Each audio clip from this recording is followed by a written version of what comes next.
రాజ్యాంగాన్ని మార్చాలనుకుంటోందని ఆరోపించారు సీఎం రేవంత్ రెడ్డి. నల్ల చట్టాలను తెచ్చి రైతులను కట్టు బానిసలుగా చేసుకోవాలని ప్రయత్నించారని మండిపడ్డారు. రైతులు కొట్లాడి మోడీతోనే క్షమాపణలు చెప్పించారని అన్నారు. మోడీ కాలనాగులాంటోడని, ఊరుకునే టైప్ కాదని రేవంత్ రెడ్డి చెప్పారు. బానిసలుగా వాళ్ళ చెప్పు చేతల్లో పెట్టుకోవాలనే కుట్ర జరుగుతుంది. ఆ విధానంలోనే మొన్న జరిగిన పార్లమెంట్లో రైతు వ్యతిరేక నల్ల చట్టాలను తెచ్చి మన తాత ముత్తాతల నుంచి వచ్చిన మన ఆస్తులు, మన వ్యవసాయం, మన సాంప్రదాయాన్ని అదాని, అంబానీ, అమెజాన్లకు తాకట్టు పెట్టి మన భూముల్లోనే మనము బానిసలుగా, వాళ్ళ చేతుల్లో కట్టు బానిసలుగా వెట్టి చాకిరి చేయాలని చట్టాన్ని తెచ్చారు.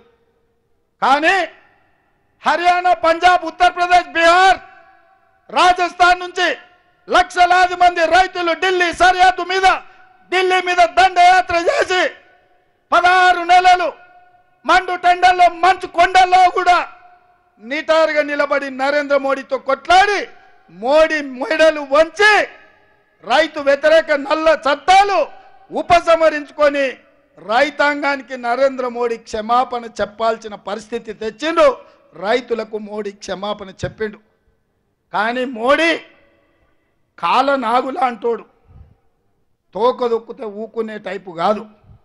పగ పెట్టుకుంటాడు, పగ పడతాడు, ఎక్కడున్నా ఇడవడు.